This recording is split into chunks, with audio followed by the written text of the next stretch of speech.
قل للذين كفروا ستغلبون وتحشرون إلى جهنم وبئس المهاد قد كان لكم آية في فئتين التقتا فئة تقاتل في سبيل الله وأخرى كافرة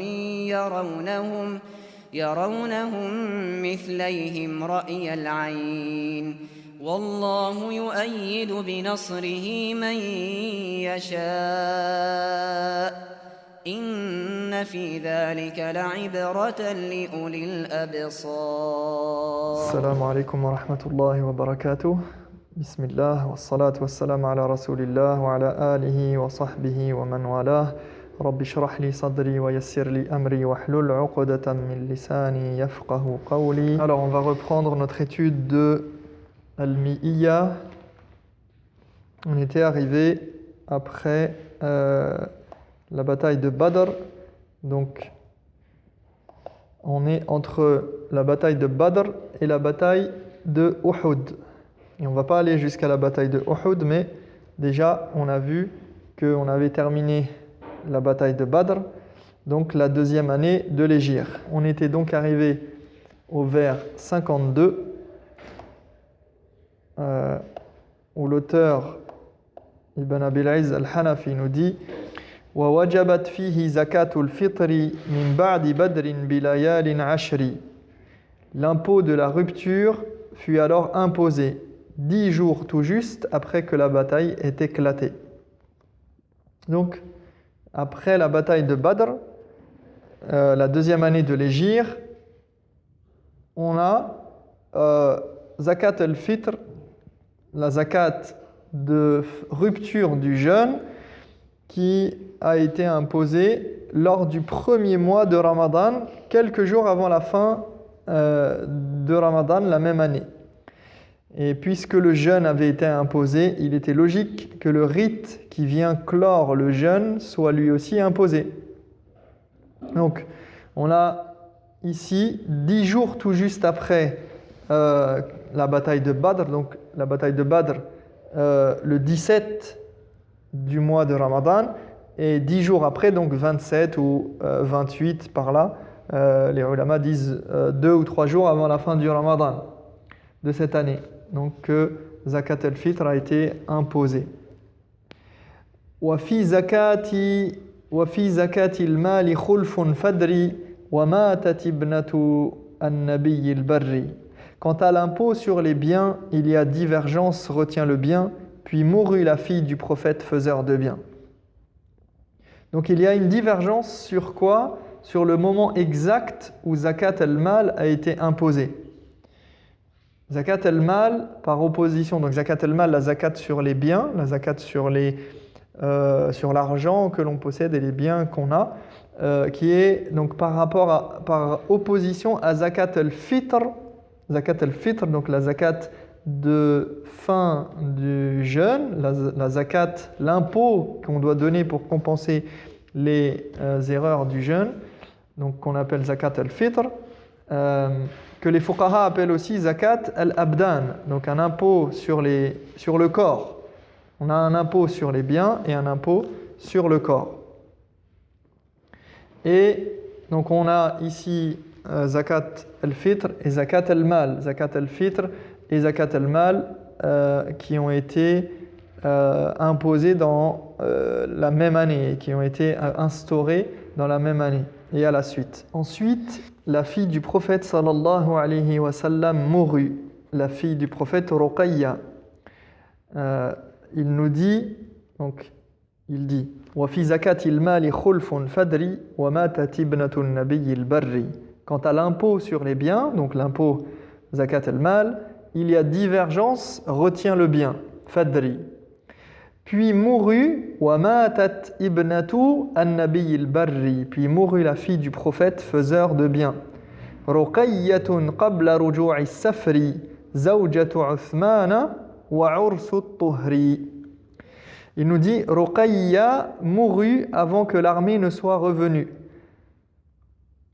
Elle qui était la femme de Uthman, puis un mariage fut conclu. Donc ici, Ruqayya, qui est donc le vers, il s'arrête à zawjatu, enfin il s'arrête à wa ursu at-tuhri, mais en fait l'idée s'arrête à zawjatu Uthman. Donc Ruqayyatu matat Ruqayyatu qabla ruju' as-safri. Man hiya Ruqayyatu hiya zawjatu Uthman. Donc Ruqayya mourut avant que l'armée du prophète sallallahu alayhi wa sallam ne soit revenue, elle qui était la femme de Uthman, et ensuite, puis un mariage fut conclu. Le prophète sallallahu alayhi wa sallam avait demandé à Uthman, le mari de Ruqayya, de rester à son chevet pour la soigner le temps qu'il aille à Badr et revienne. Malheureusement, à son retour, il finissait de l'enterrer. Donc le prophète sallallahu alayhi wa sallam, il est parti à Badr, il a laissé Uthman auprès de sa fille qui était donc malade, auprès de Ruqayya, la fille du prophète sallallahu alayhi wa sallam, et il était donc à son chevet, et malheureusement lorsqu'il est revenu de la bataille, il a trouvé que sa fille était décédée. D'ailleurs Uthman, c'est pour ça que le prophète sallallahu alayhi wa sallam, il a accepté de lui donner une part du butin de Badr, puisque Uthman n'avait pas pu y participer pour une raison valable, et d'ailleurs sur ordre du prophète même, ou permission du prophète lui-même, alayhi salatu wassalam. Alors ici l'auteur utilise un mot, il dit qabla ruju'i as-safri. As-safri, qui vient de l'idée de safar, donc de voyage, désigne tous ceux qui étaient partis, donc toute l'armée du prophète sallallahu alayhi wa sallam. Et c'est le pluriel de quoi? On a le verbe safara qui donne yusafiru, musafirun. Et on a musafirun, musafirun, le pluriel. Donc les voyageurs, celui qui voyage. Ici on a l'idée de voyage, mais on a une autre forme du verbe qui est safara. Donc safara qui donne safir et qui a un pluriel en safr. Donc il dit Ruqayyatun qabla ruju'i as-safri. Qabla ruju' yani هؤلاء الذين سافروا وكانوا مع النبي صلى الله عليه وسلم في غزوة بدر.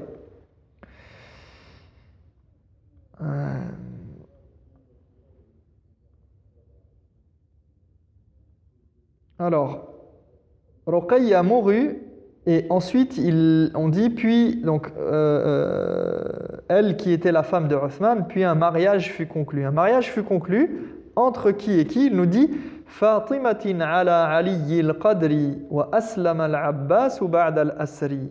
Entre Fatima la purifiée et Ali l'altier. Puis Abbas wa aslam al-Abbas ba'da al-Asri. Donc il dit Fatimatin ala Ali al-Qadri wa aslam al-Abbas ba'da al-Asri. Entre Fatima la purifiée et Ali l'altier, puis Abbas se convertit une fois libéré de sa captivité. Donc cette même année, la deuxième année, le prophète sallallahu alayhi wa sallam fit marier sa fille Fatima à son cousin Ali. Le cousin du prophète sallallahu alayhi wa sallam, Ali ibn Abi Talib. Donc cette année-là, juste après donc, le décès de Ruqayya, eh bien Fatima va se marier avec Ali radiyallahu anhu wa anha. Et il nous dit, et Abbas, donc le Abbas ibn Abdil Muttalib, l'oncle du prophète sallallahu alayhi wa sallam, dont on a déjà parlé, Al-Abbas se convertit, qui est Abbas ibn Abdil Muttalib, l'oncle du prophète sallallahu alayhi wa sallam. Et c'est un point de divergence entre les historiens. Est-ce qu'il s'est converti après ou avant la bataille de Badr? Parce que dans un récit qui est rapporté par Ibn Kathir, notamment, enfin en tout cas qui est cité par Ibn Kathir, il est dit que c'est lui-même qui raconte et qui dit Fastakrahuni, ils m'ont j'étais kuntu musliman, il dit j'étais musulman, j'avais embrassé l'islam, mais ils m'ont forcé à faire partie de l'armée de Quraysh. Quraysh m'a forcé à venir, et alors que j'étais déjà musulman. Donc à partir de sur cette base-là, eh bien, certains ont dit qu'il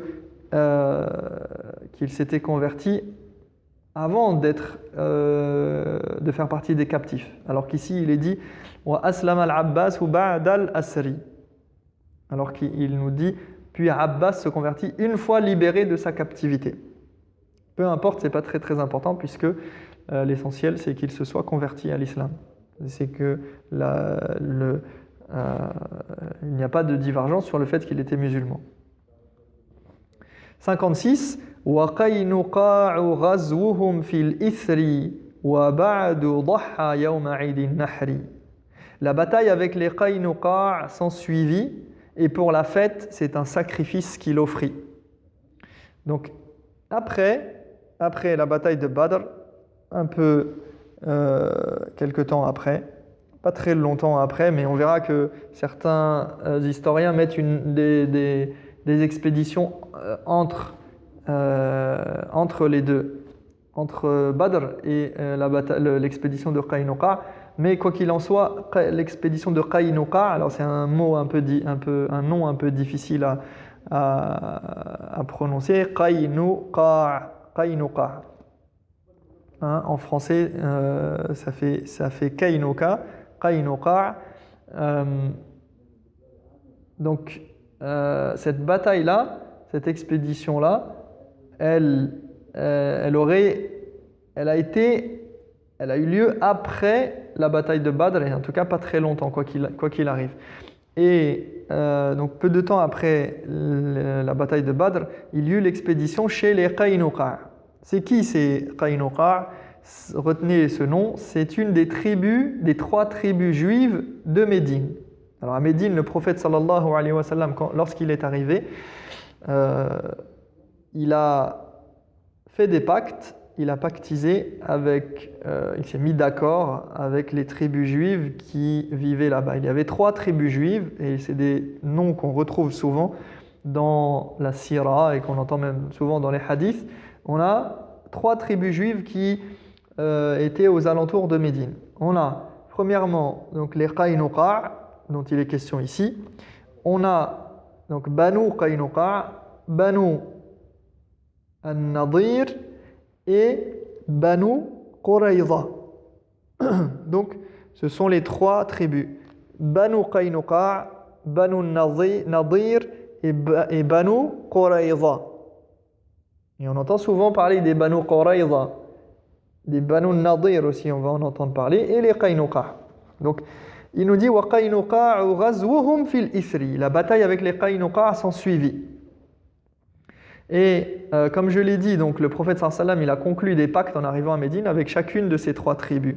Et les Qaynuqa' sont les premiers à quoi? À avoir rompu leur pacte. Et c'est pourquoi lors du mois de Shawwal, à la mi-Shawwal, le prophète sallallahu alayhi wa sallam, il va assiéger les Qaynuqa' qui se retranchèrent dans leur forteresse. Le siège durera 2 semaines jusqu'au mois de Dhul Qa'da, au terme duquel ils se rendirent, et il y a quelqu'un qui va jouer un rôle ici pour aider les Qaynuqa' qui s'appelle Abdullah ibn Ubay ibn Salul. Qui c'est ce personnage? C'est un personnage important dans l'histoire dans la Sira, puisque c'était le chef des hypocrites. Et Abdullah ibn Ubay ibn Salul, qui était donc le chef des hypocrites, qui avait alors déclaré qu'il était musulman, et il va faire mine d'être musulman pendant un bon mois, il va intervenir en la faveur des Qaynuqa'. Et après une longue discussion avec le prophète sallallahu alayhi wa sallam, après avoir insisté auprès du prophète, le prophète alayhi salatu wa sallam va décider de relâcher les Qaynuqa' en demandant de partir de Médine et de ne plus revenir. Donc il a chassé les Qaynuqa' de Médine, pourquoi? Bien sûr, parce qu'ils avaient rompu le pacte